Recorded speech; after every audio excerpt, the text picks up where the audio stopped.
Well, surprise, surprise, Ms. Pierce has not actually made a video yet discussing Ghost of Yotei.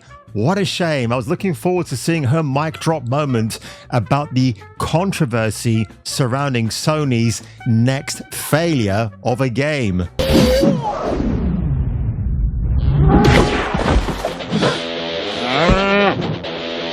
Ladies and gentlemen, bringing you the drama, the glamour, the glitz. And what rhymes with glitz? Tits! Well, apart from that, in today's episode, I don't know why I referred to my videos as episodes, but I guess they are. Over 1,000 of them in 4 years. Again, I am talking about another troubled video game today, Ghost of Yotei, because if you're in the ghetto and you're having trouble doing a winter knot, just go, Yotei, help me out. Something like that. But of course now, the mixed reception that game got last week at a Sony event didn't go down very well with many people. Now I have to admit, when I saw it, I was like, oh, no Jin Sakai for the sequel. Everybody thought that was going to be the case. But I have a funny feeling that Ghost of Yotei is going to be the next Ghost of The Last of Us Part 2? Yes, hallelujah, it's the video show. And now, the man the BBC calls... Jason King on Kung Fu Hot Dog. So in this exclusive drop from Endymion, again, this is a man who's made very reliable drops, as it were, not bird droppings, with reliable sources that obviously he cannot name because they will lose their jobs, but he has verified them. Endymion seems like a very nice guy. I've never had any interaction with him, well, apart from a couple on Twitter. But honestly, the dude is like a grumpy middle-aged guy like me and you and everybody else who just has to be vocal about everything when it's obviously and blatantly wrong. Again, his reaction when he saw the reveal for Ghost of Yotei, it was going to be a female, what is it, another superpowered female boss. But in this article here, which is very interesting, apparently the higher-ups at Sony were not happy about the mixed reception the trailer met. Now, I haven't seen the actual likes to dislikes yet, but I'll check it in a minute. But the mid-levels of Sony were actually confused when Yotei was announced because they were under the impression that Jin Sakai would be getting a sequel. This is all a rumor, ladies and gentlemen, so please take it with the finest pinch of rock salt you can find in your cupboard. Endymion also shared, and they're not happy when it comes to the response of that game either. Internally at Sony right now. Gee, I wonder if Alana Pierce has anything to say about that. I'll add that reaction into this if she's actually there to discuss it, because as you know, Ms. Pierce actually works for Sony Santa Monica Studios as a writer at this moment in time. So of course, her opinion will be absolutely biased. I don't imagine the character actually looks like this, like functionally in gameplay, which I think is a thing that comes up a lot in these conversations about female video game characters getting too ugly. She can't say anything about Atsu, the female protagonist, being anything but it's a wonderful change in direction. So the previous comments on this reaction stated that Ghost was the best idea to stick with. This way they can tell loads of different stories from different eras showing pretty cool characters. But as long as they're Japanese and male, let's exclude them from the equation, right? So this is set in 1600 Japan, turn of the Sengoku Jedi period to Edo, 400 years after Jin Sakai, wrote Da Funk 140. 1603 is the establishment of the Tokugawa shogunate, and Yotei is a major mountainous region in Hokkaido. Am I pronouncing that right? Oh god. Northernmost island of Japan, which leads me to believe we'll be able to explore Hokkaido. Exciting stuff. Lots to explore. Which you've just said twice in the same sentence, dude. Another shared, Jin is literally a ghost right now. R.I.P. Jin Sakai. Now, what I think is going to happen is that when I mentioned in my introduction that Yotei is going to be at The Last of Us Part 2, Endymion says two things in his video. One is that we're supposed to have seen, like, if this was a true follow-up to Ghost of Tsushima, the actual follow-up was going to introduce the idea that Jin Sakai would recruit other ghosts and it would be like Assassin's Creed Brotherhood. It was going to mirror that, not copy it, but do its own thing. But again, this is Sony. They have no direction where they're going now.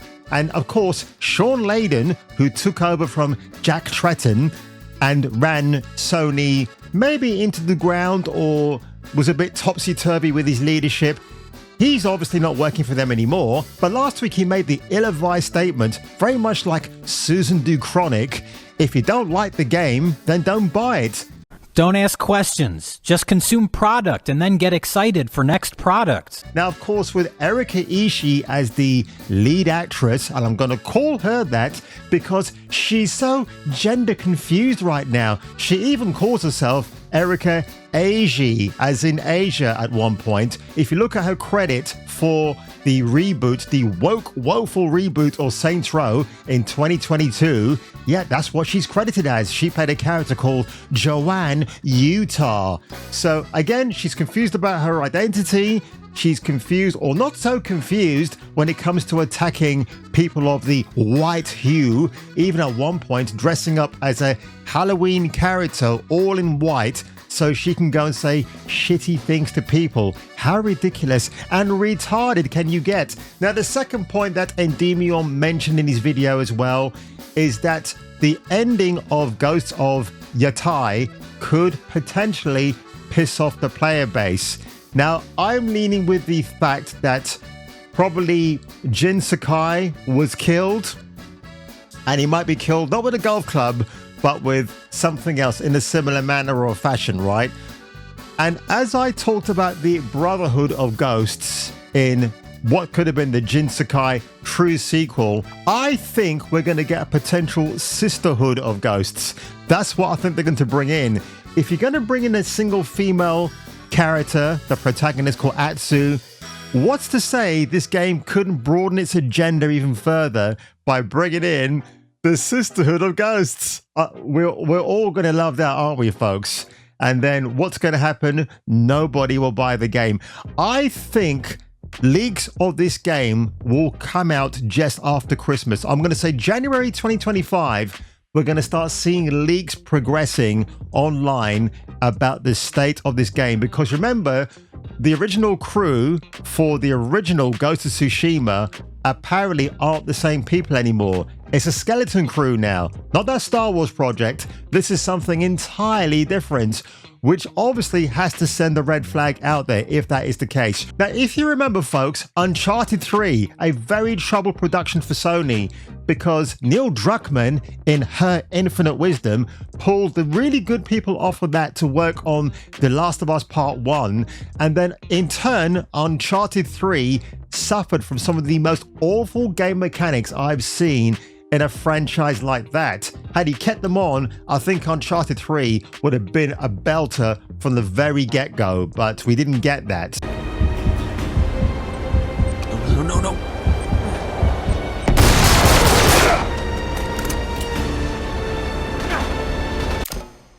So what's to say that Ghosts of Yotei will not be suffering the same fate right now? So ladies and gentlemen, I also have to bring Ubisoft into this conversation.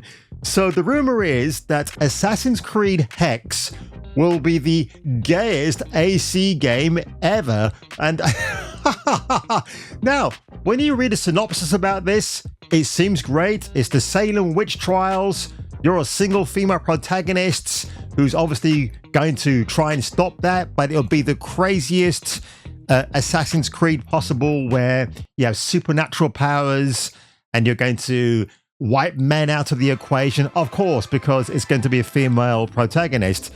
I mean, if she's hot and she's got big titties, I'm in there for it. But if it's going to be build the gayest Assassin's Creed game ever, what do you say to that? Menage a trois?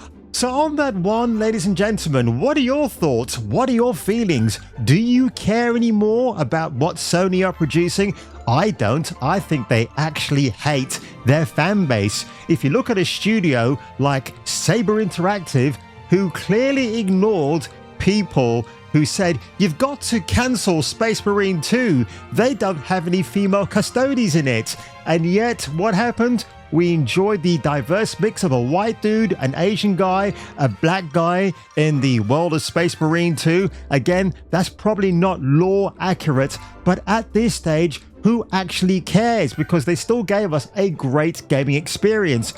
I want to play the game, but my hands are still, well, you know, still can't grab titties properly at the moment. Still got pains in the wrist. So when I tried playing a video game like Doom 2016 a few days ago, I had to put the controller down because my wrists were absolutely hurting me. Just imagine what else I try to do in my spare time, and I have similar problems. Anyway, on that one, folks, I probably said too much there. If you enjoyed this video today, make sure you leave a like. Make sure you smash that subscribe button. And you may choose to dislike this video too, because hey, like the Greeks gave to us, democracy, you can do whatever you feel like you want to. And on that one, if you were me, and if I were you, you might want to return for the next video. And then all of a sudden, no one wants the MCU anymore. Yeah. So people can get all excited about a thing and then go off it really fast. Don't you ever.